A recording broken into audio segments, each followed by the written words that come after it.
Good morning students. Martin Luther কলেজে আয়োজিত online ক্লাসে তোমাদেরকে সুস্বাগতম জানাচ্ছি। আমি মোহাম্মদ রাকিবুল হাসান। লাস্ট ক্লাসে আমরা ঘাসফড়িংয়ের সংবহন প্রক্রিয়া বা রক্ত সংবহন প্রক্রিয়া বা ব্লাড সার্কুলেশন সিস্টেম সম্পর্কে পড়িয়েছিলাম। আজকে আমরা ঘাসফড়িংয়ের শ্বসনতন্ত্র সম্পর্কে জানব বা শ্বসন প্রক্রিয়া সম্পর্কে জানব। মূলত ঘাসফড়িংয়ের শ্বসন বা রেসপিরেশন, এটা মূলত আমরা বলতে বুঝি তার শরীরে অক্সিজেন গ্রহণ এবং কার্বন ডাইঅক্সাইড ত্যাগের একটি প্রক্রিয়া। তবে গভীরভাবে চিন্তা করলে শ্বসনকে মূলত সংজ্ঞায়িত করা যায় একটি জৈব রাসায়নিক প্রক্রিয়া হিসেবে, যার মাধ্যমে সে তার সরল খাদ্যটা জারিত করে এবং খাদ্যের মধ্যে যেই স্থিতিশক্তি থাকে সেইটা তার শরীরের গতিশক্তিতে রূপান্তরিত করে এবং এর ফলে খাবারটা জারিত হওয়ার ফলে যে কার্বন ডাইঅক্সাইডটা উৎপন্ন হয় সেটা সে এই প্রক্রিয়ায় বের করে দেয়। আমরা জানি যে কোনো জারণ বিক্রিয়ার জন্য অক্সিজেন প্রয়োজন বা কোনো কিছু পুরানোর জন্য অক্সিজেন প্রয়োজন। আরও সহজ ভাষায় যদি আমরা বলতে যাই যে খাবারটা মূলত অক্সিজেনের উপস্থিতিতে পুড়ে সেখান থেকে শক্তি উৎপাদন হয় এবং সেই শক্তিটা ঘাসফড়িং ব্যবহার করে এবং খাবার পুড়ার ফলে যেই কার্বন ডাইঅক্সাইডটা তৈরি হয় সেটা ঘাসফড়িং ছেড়ে দেয়। এই যে প্রক্রিয়া, এই প্রক্রিয়াটার নামই হচ্ছে রেসপিরেশন তথা শ্বসন। ঘাসফড়িংয়ের শ্বসন অন্যান্য জীবের মতো না, বা আমরা স্বাভাবিকভাবে মানুষরা যেভাবে শ্বসন প্রক্রিয়া সম্পন্ন করি সেই রকম না। এদের শ্বসনতন্ত্রের বেশ কিছু পার্ট খুবই অপরিচিত আমাদের সাথে। তবুও লাস্ট ক্লাসগুলোতে আমরা ঘাসফড়িংয়ের গঠনে দেহের যেই তিনটা পার্ট, মাথা, বক্ষ এবং উদর, সেখানের যেই ছোট ছোট কিছু পার্ট ছিল সেই পার্টগুলোর সাথে আমরা পরিচিত হয়েছিলাম।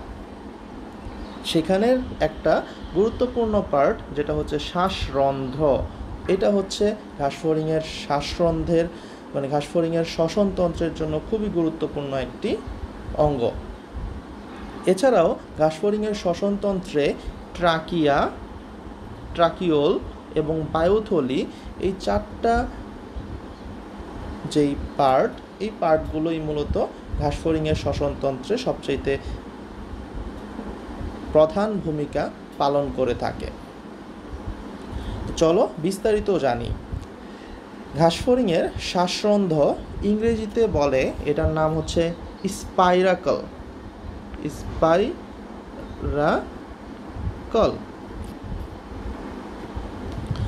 এই স্পাইরাকল বা শ্বাসরন্ধ্র মূলত হচ্ছে 10 জোড়া। আমরা জানি আগের ক্লাসে যখন ঘাসফড়িংয়ের দেহটাকে আমরা তিনটা ভাগ করেছিলাম, মাথা, বক্ষ এবং উদর, আমরা দেখেছিলাম ঘাসফড়িংয়ের যেই শ্বাসরন্ধ্র সেখানে বক্ষীয় অঞ্চলে দুইটি ছিল, মানে 2 জোড়া ছিল, এই সাইডে 2টা ওই সাইডে 2টা, তো টোটাল হচ্ছে 2 জোড়া ছিল। এবং উদরীয় অঞ্চল যেটা, অর্থাৎ বক্ষের পরে যেই পেটের অঞ্চল বা উদরীয় অঞ্চল, এখানে 8 জোড়া ঘাসফড়িংয়ের শ্বাসরন্ধ্র ছিল, অর্থাৎ 2 + 8 পেয়ার টোটাল শ্বাসরন্ধ্র ছিল। তো প্রত্যেকটা শ্বাসরন্ধ্রেরই চারিদিকে কাইটিন নির্মিত ডিম্বাকৃতির একটি বেরি পরানো থাকে, অর্থাৎ শ্বাসরন্ধ্র যদি এরকম থাকে সেটার 4 সাইডে এরকম হচ্ছে কাইটিন নির্মিত বলয় থাকে। তো এই বলয় বা ডিম্বাকৃতির যে বেরি পরানো থাকে এইটার নাম হচ্ছে পেরিট্রিম। নামটা হচ্ছে পেরিট্রিম।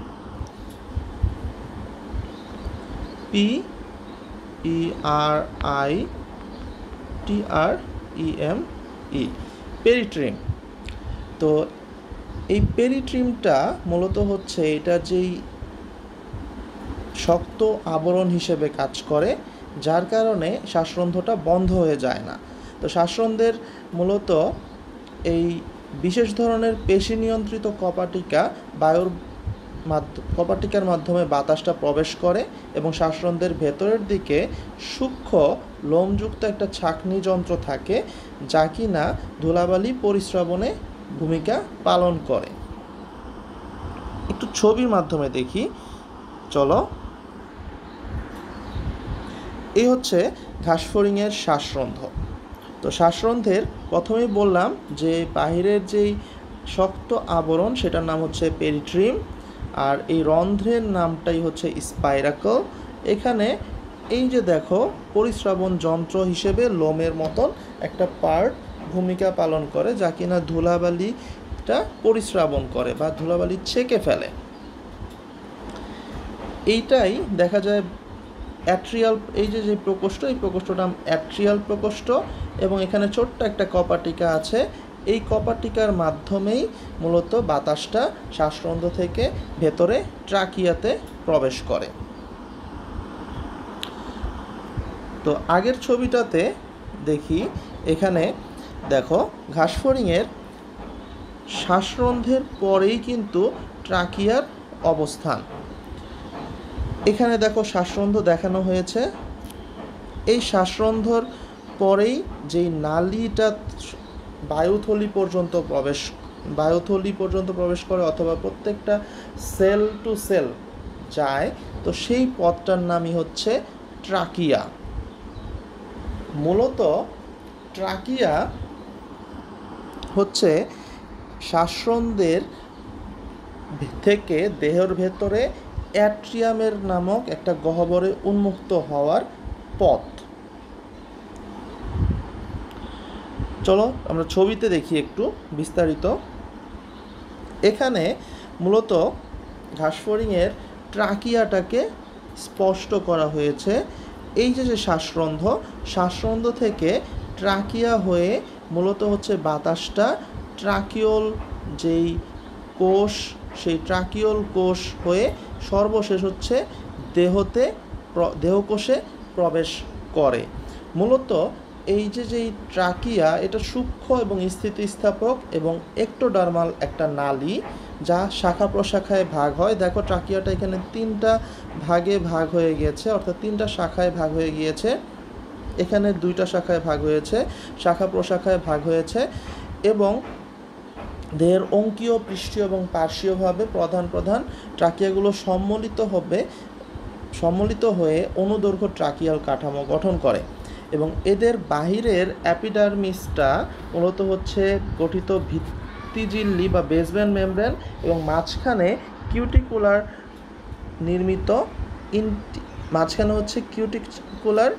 নির্মিত ইন্টিমা, এবং একেবারে ভেতরের দিকে মাঝ বরাবর যদি চিন্তা করি তাহলে সেটা হচ্ছে বহুভুজাকৃতির অ্যাপিথেলিয়াল কোষে গঠিত হয়। ইন্টিমার আবরণটা মূলত সমভাবে বিস্তৃত না হওয়ায় ট্রাকিয়ার ভেতরে এরা সর্পিলাকার বলয় সৃষ্টি করে, যা হচ্ছে টিনিডিয়া নামে পরিচিত, যেটা আমরা আগের ছবিটাতে খুব সুন্দরভাবে দেখতে পাবো, বুঝতে পাবো। এই যে ট্রাকিয়া এখানে কিন্তু বলয় তৈরি করেছে, এটাকেই বলতেছি আমরা হচ্ছে টিনিডিয়া।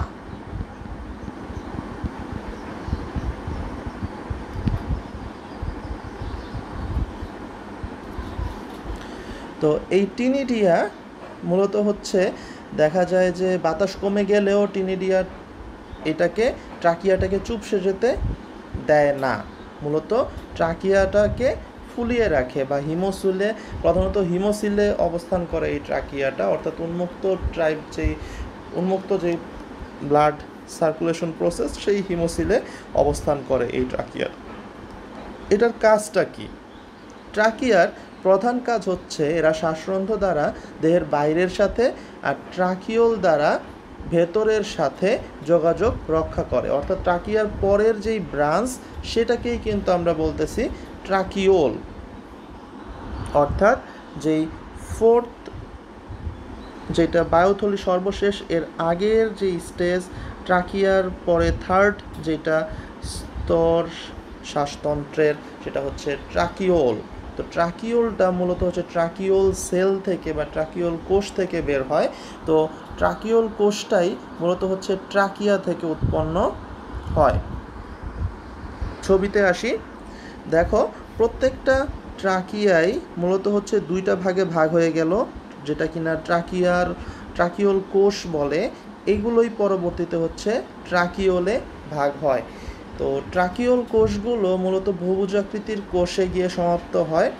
তো এই ট্রাকিওল কোষ হতে মূলত ট্রাকিওল সৃষ্টি হয়, এর মাধ্যমে এরা দেহকোষ এবং ট্রাকিয়ার সাথে সংযোগ স্থাপন করে। এরপরে যে ট্রাকিওল, যেটা আমরা দেখতেছি, এই যে ট্রাকিওল, এটা একটা ট্রাকিওল, এটা একটা ট্রাকিওল, এই ট্রাকিওলগুলা মূলত হচ্ছে কোষের সূক্ষ্মতম শাখা, যা সরাসরি দেহকোষের সাথে সংযুক্ত থাকে। এরা এককোষী এবং এদের ব্যাস প্রায় 1 মাইক্রন পর্যন্ত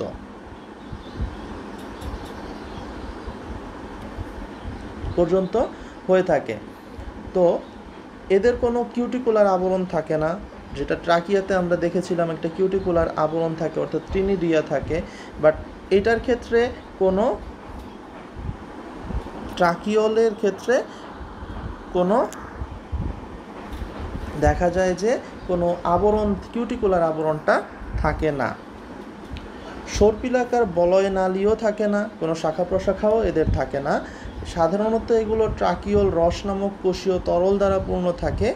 এ তরলে অক্সিজেনটা দ্রবীভূত হয় এবং ব্যাপন প্রক্রিয়ায় দেহে স্থানান্তরিত হয়। একইভাবে দেহস্থ কার্বন ডাই অক্সাইডটাও যখন ফেরত আসে তখন এই ট্রাকিওল হয়েই ট্রাকিওল কোষ এবং পরবর্তীতে ট্রাকিয়া, পরবর্তীতে স্পাইরাকলে যায়। অর্থাৎ ট্রাকিয়া থেকে যেভাবে অক্সিজেনটা ট্রাকিওল কোষ, পরবর্তীতে ট্রাকিয়া, তারপর হচ্ছে এই দেহকোষে গমন করে, ঠিক একইভাবে ব্যাকটাও কিন্তু, অর্থাৎ ব্যাকওয়ার্ড ফ্লোটাও কিন্তু কার্বন ডাইঅক্সাইডের একইভাবে হয়। অর্থাৎ প্রধান কাজটা হচ্ছে ট্রাকিওল রসটা করে কি গ্যাসীয় এই আদান প্রদানটা বা অন্তঃশোষণে মুখ্য ভূমিকাটা পালন করে। এরপরে সবার শেষ যেই গঠনগত অংশ, যেটাকে বলতেছি আমরা বায়ুথলি। এই বায়ুথলিটা মূলত ঘাসফড়িংয়ের দেহের বিভিন্ন জায়গায় দেখা যাচ্ছে এখানে বক্ষীয় বায়ুথলি, তারপর হচ্ছে শ্বাসনালীগুলোর, মূলত হচ্ছে এই যে শ্বাসনালীগুলোর প্রত্যেকটার সাথে সাথে কিন্তু একটা করে বায়ুথলি বিদ্যমান। দেখো প্রত্যেকটা জায়গায় কিন্তু বায়ুথলি আছে। ইভেন থোরাসিক রিজিয়নেও কিন্তু, অর্থাৎ হেডের রিজনেও কিন্তু এখানে সেফালিক বায়ুথলি থাকে। প্রত্যেকটা শ্বাসনালীর সাথে সাথেই সেখানে হচ্ছে বায়ুথলি বিদ্যমান। তো এইগুলো মূলত হচ্ছে ঘাসফড়িংয়ের ক্ষেত্রে সুষম প্রাচীরযুক্ত একটা বৃহদাকার থলির মতন পার্ট। এটা চাইলেই সম্প্রসারিত হতে পারে বাতাস দিয়ে পূর্ণ হওয়ার ফলে। এর প্রধান কাজ হচ্ছে যথাযথ রক্ত সংবহনের জন্য বায়ু জমা রাখার জন্য একটা স্থান হিসেবে কাজ করে। বায়ুথলিগুলো মূলত হচ্ছে টিনিডিয়া নামক অভ্যন্তরস্থ সর্পিলাকার বলয়, এটার ক্ষেত্রেও নেই। অনলি টিনিডিয়া থাকে হচ্ছে ট্রাকিয়াতে, টিনিডিয়া থাকে ট্রাকিওল এবং হচ্ছে বায়ুথলিতে কোনো টিনিডিয়া নামক থাকে না। তাই বাতাস যতক্ষণ থাকে ততক্ষণই বায়ুথলি ফুলে থাকে, আদারওয়াইজ বায়ুথলিটা চুপসে যায়, অথবা হচ্ছে ট্রাকিওল রস বা হচ্ছে হিমোসিলের যেই উন্মুক্ত যেই ওয়ে, সেখানে যেই লিকুইডটা থাকে সেটা দিয়ে পূর্ণ থাকে। তো এই হচ্ছে মূলত গঠনগতভাবে শ্বাসতন্ত্র ঘাসফড়িংয়ের। তো শ্বাসতন্ত্রের যেই কাজ সেটা মূলত হচ্ছে দুইটা ভাগে ভাগ করা যায়। একটা হচ্ছে শ্বাস গ্রহণ আর একটা হচ্ছে শ্বাস ত্যাগ। মূলত ঘাসফড়িংয়ের ক্ষেত্রে কোনো শ্বাসরঞ্জক থাকে না। আমরা প্রথমেই বলেছিলাম ঘাসফড়িংয়ের রক্ত সংবহনের ক্ষেত্রে ঘাসফড়িংয়ের ক্ষেত্রে কোনো শ্বাসরঞ্জক বা হিমোগ্লোবিনের উপস্থিতি নেই। এদের শুধুমাত্র শ্বেত রক্তকণিকা হিসেবে ফ্লো করার জন্য থাকে, সেখানে কোনো হিমোগ্লোবিন থাকে না, তাই এরা হচ্ছে রক্তটা লালও হয় না। এদেরকে রক্ত দেখা যায় যে ট্রান্সপ্যারেন্ট, অর্থাৎ রঙহীন একটা পদার্থ। এবং ঘাসফড়িংয়ের রক্ত মূলত হচ্ছে শ্বসন প্রক্রিয়ায় কোনো ভূমিকা পালন করে না। তাহলে শ্বসন প্রক্রিয়ায় মূলত ভূমিকা পালন করে হচ্ছে কে? এটা হচ্ছে এই শ্বাসরন্ধ্র, যেটা হচ্ছে সবচেয়ে ইম্পর্টেন্ট এবং প্রথম পার্ট শ্বসন প্রক্রিয়ার ক্ষেত্রে ঘাসফড়িংয়ের। ঘাসফড়িংয়ের শ্বসনতন্ত্রের দেখা যায় যে শ্বাসরন্ধ্র হচ্ছে মূলত 10 জোড়া। আমরা প্রথমেই পড়েছিলাম 2 জোড়া হচ্ছে 2 জোড়া হচ্ছে বক্ষীয় অঞ্চলে, আর বাকি 8 জোড়া হচ্ছে উদরীয় অঞ্চলে। তো ঘাসফড়িংয়ের শ্বাসগ্রহণ এবং শ্বাসত্যাগে এই শ্বাসরন্ধ্রগুলো আলাদা আলাদাভাবে কাজ করে। প্রথম 4 জোড়া শ্বাসরন্ধ্র সেটা হচ্ছে শ্বাসগ্রহণ বা ইনহেলেশন বা প্রশ্বাসে ভূমিকা পালন করে, আর শেষ 6 জোড়া শ্বাসরন্ধ্র যেটা কিনা শ্বাসত্যাগ বা কার্বন ডাইঅক্সাইড নির্গমন বা নিঃশ্বাসে সবচেয়ে সহায়তা করে থাকে। তো এই যেই শ্বাসগ্রহণ এবং শ্বাসত্যাগ এটা মূলত দেখা যায় যে কিছু বৈশিষ্ট্য বহন করে। মূলত দেখি এখানে একটা ফ্লোচার্ট দেখানো হয়েছে। ফ্লোচার্টে খুব সুন্দরভাবে বলা হয়েছে শ্বাসগ্রহণ এবং শ্বাসত্যাগ মূলত হচ্ছে একটা আর একটা হচ্ছে বিপরীত। তো এখানে শ্বাসগ্রহণটাকে যদি আমরা ইনহেলেশন এটা মূলত আমরা 2টা পয়েন্টে ভাগ করতে পারি। একটা হচ্ছে শ্বাসরন্ধ্র দিয়ে বাতাসটা মূলত হচ্ছে অক্সিজেনটা হচ্ছে ইনটেক হয়, অর্থাৎ অক্সিজেনটা প্রবেশ করে। সেকেন্ড যেই বৈশিষ্ট্য সেটা হচ্ছে টার্গাম স্টার্নাম, অর্থাৎ বুক বরাবর যে এদের একটা পার্ট, শক্ত পার্ট, সেটা যখন সংকুচিত হয়, অর্থাৎ বুকটা যখন সংকুচিত হয় তখন ট্রাকিয়ার উপরে প্রেসার পড়ে, অর্থাৎ ট্রাকিয়ার যখন চাপ পায়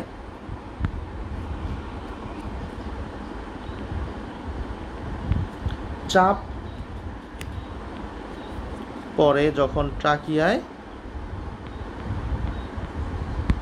তখন দেখা যায় যে এতে ফেরত আসা কার্বন ডাইঅক্সাইডযুক্ত বাতাস ট্রাকিয়া হতে বাইরে বেরিয়ে আসে। মূলত হচ্ছে কার্বন ডাইঅক্সাইডটা বের হয়ে আসে বিধায়ী অক্সিজেনটা পরবর্তীতে প্রবেশ হয়, অর্থাৎ অক্সিজেনটা ইনটেক হচ্ছে আর কার্বন ডাইঅক্সাইডটা হচ্ছে বাহিরে বের হয়ে আসে। এটাই হচ্ছে ইনহেলেশন এর বা শ্বাসরন্ধ্র দিয়ে শ্বাস গ্রহণের প্রসেস। এরপরে দেখো ফ্লোচার্টে আমরা কি দেখিয়েছি যে কার্বন ডাইঅক্সাইড নির্গমনে কিউটিকলযুক্ত মাঝে মাঝে দেখা যায় দেহরন্ধ্রও কিছুটা ভূমিকা পালন করে, এবং ট্রাকিয়ার ভেতর দিয়ে আবার আসার সময় কিছু কার্বন ডাইঅক্সাইড ব্যাপন প্রক্রিয়ায় দেহগহ্বরে চলে যায়, পরে দেহগহ্বরে ব্যাপন প্রক্রিয়ায় তা কিউটিকল দ্বারা বেরোয়। এটা হচ্ছে এক্সেপশনাল একটা পার্ট। এখানে দেখো বায়ুমণ্ডল থেকে কার্বন ডাইঅক্সাইডটা মূলত শ্বাসরন্ধ্রে প্রবেশ করে, তারপর হচ্ছে অ্যাট্রিয়ামে যায়, দেন হচ্ছে ট্রাকিয়া, তারপর হচ্ছে ট্রাকিওল কোষ, দেন হচ্ছে ট্রাকিওল থেকে হচ্ছে প্রান্তীয় থলি, তারপর হচ্ছে দেহকোষ। এই হচ্ছে স্টেপ বাই স্টেপে ইনহেলেশনটা কমপ্লিট হয়। ঠিক একইভাবে যদি আমরা চিন্তা করি এক্সহেলের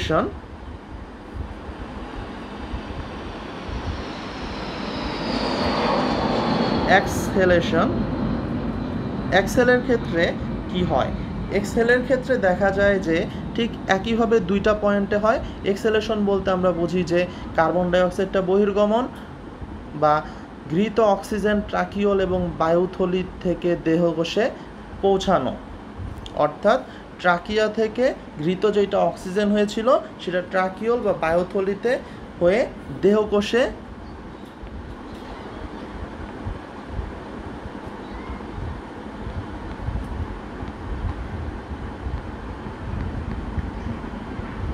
পৌঁছানো হয়।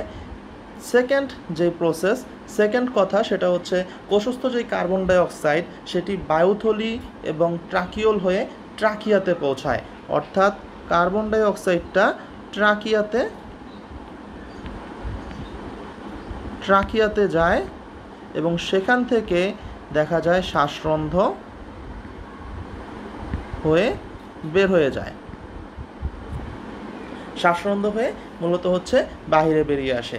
এটাই হচ্ছে এক্সহেলেশনের প্রসেস, যেটাকে কিনা আমরা ফ্লোচার্টে দেখিয়েছি। দেহকোষে এই যে সৃষ্ট কার্বন ডাইঅক্সাইড এটা দেহকোষ হতে মূলত প্রথমে প্রান্তীয় থলি, তারপর হচ্ছে ট্রাকিওল, দেন উল্টা পথে ট্রাকিওল কোষ, তারপর হচ্ছে ট্রাকিয়া, তারপর হচ্ছে অ্যাট্রিয়াম, দেন হচ্ছে শ্বাসরন্ধ্র হয়ে বায়ুমণ্ডলে ফেরত আসে। এই প্রসেসটার নামই হচ্ছে এক্সহেলেশন, অর্থাৎ নিঃশ্বাস বা যেটা শ্বাসটা ত্যাগ করে চলে যাচ্ছে, কার্বন ডাইঅক্সাইডটা বাতাসে বের হয়ে যাচ্ছে। এই হচ্ছে মূলত হচ্ছে শ্বাস প্রশ্বাস এবং শ্বাস নিঃশ্বাস এর প্রসেস ঘাসফড়িংয়ের ক্ষেত্রে। এটা খুবই ইম্পর্ট্যান্ট, কারণ এর মাধ্যমেই সে অক্সিজেন গ্রহণ করতেছে, শক্তি উৎপাদনের জন্য যেই খাবারটা গ্রহণ করেছিল সেই খাবারটা থেকে শক্তি শোষণ করতেছে, অর্থাৎ জারণের প্রক্রিয়া শক্তিটা তৈরি হচ্ছে, পরবর্তীতে কার্বন ডাইঅক্সাইডটা আবার দেহ থেকে বেরিয়ে যাচ্ছে। এবং সবচেয়ে বড় ভূমিকা পালন করতেছে হচ্ছে এই শ্বাসরন্ধ্র। এই শ্বাসরন্ধ্র ছাড়া ঘাসফড়িং কখনোই শ্বসন প্রক্রিয়াটা সম্পন্ন করতে পারতো না। এই শ্বাসরন্ধ্র ছাড়াও যেটা আমরা লাস্টে কিছু কথা বললাম, যে কিছু কিছু ক্ষেত্রে কিউটিকুলার দেহরন্ধ্র এখানে ভূমিকা পালন করে। এছাড়াও কার্বন ডাইঅক্সাইড যে ব্যাপন প্রক্রিয়ায় দেহগহ্বরে চলে যায়, পরে দেহগহ্বর থেকে ব্যাপন প্রক্রিয়ায় এই কিউটিকুলার যেই দেহরন্ধ্র সেটা দিয়ে আবার বাহিরেও নিষ্ক্রান্ত হতে পারে।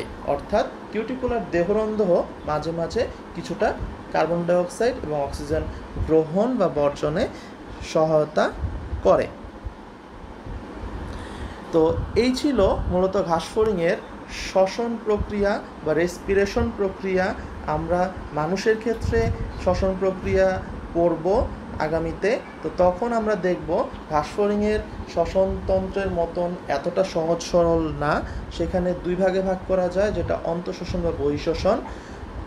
বহিঃশোষণে মূলত আমরা এখানে সেই ক্ষেত্রে হচ্ছে ফুসফুস বা লাংস, এটা খুবই আপডেটেড থাকে। তো অমেরুদণ্ডী প্রাণীদের ক্ষেত্রে ম্যাক্সিমাম কেসেই দেখা যায় এই কিউটিকুলার শ্বাসরন্ধ্র অথবা শ্বাসরন্ধ্র সরাসরি ভূমিকা পালন করে।